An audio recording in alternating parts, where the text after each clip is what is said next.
हुकूमत ने बजट की तैयारियां मुकम्मल कर ली हैं, जबकि बजट में आम आदमी के लिए क्या रिलीफ होगा, जानते हैं वफाकी वज़ीर कौमी तहफ़्फ़ुज़ खुराक राना तनवीर हुसैन से, जो इस वक्त हमारे नुमाइंदे मलिक सईद अवान के हमरा मौजूद हैं। सईद बताइएगा।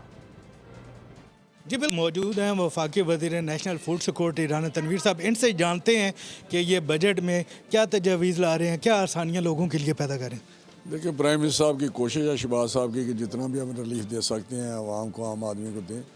लेकिन आपको पता है IMF प्रोग्राम में हम उसमें थोड़ी सी हमें स्पेस कम मिलती है फ़ैसले करने की, और सख्त फ़ैसले भी करने पड़ते हैं।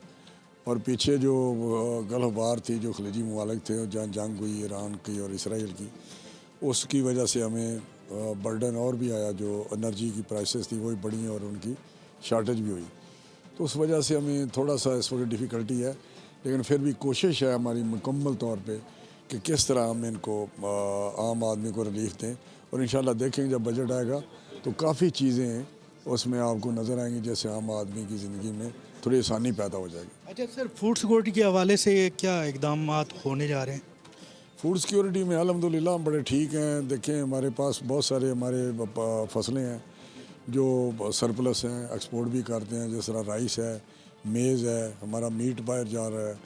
हमारे जहाँ लोकल प्राइसेस हैं वो काफ़ी कंट्रोल में हैं। बाकी वेज़ दूसरी जो ग्लोबल इकॉनमी है या दूसरी दुनिया के ममालिक हैं, उसमें आप देखें, आपके भी अज़ीज़ोकार दोस्त बाहर होंगे, वो आपको बताते होंगे किस तरह वहाँ पे कास्ट ऑफ लिविंग है।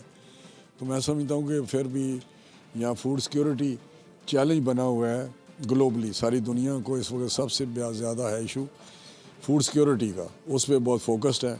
लेकिन हमारा तो इस वक्त अल्हम्दुलिल्लाह 26 करोड़ आवाम को भी हम अपना अनाज मुहैया है, और उसके बाद लोगों को भी बाहर एक्सपोर्ट कर रहे हैं।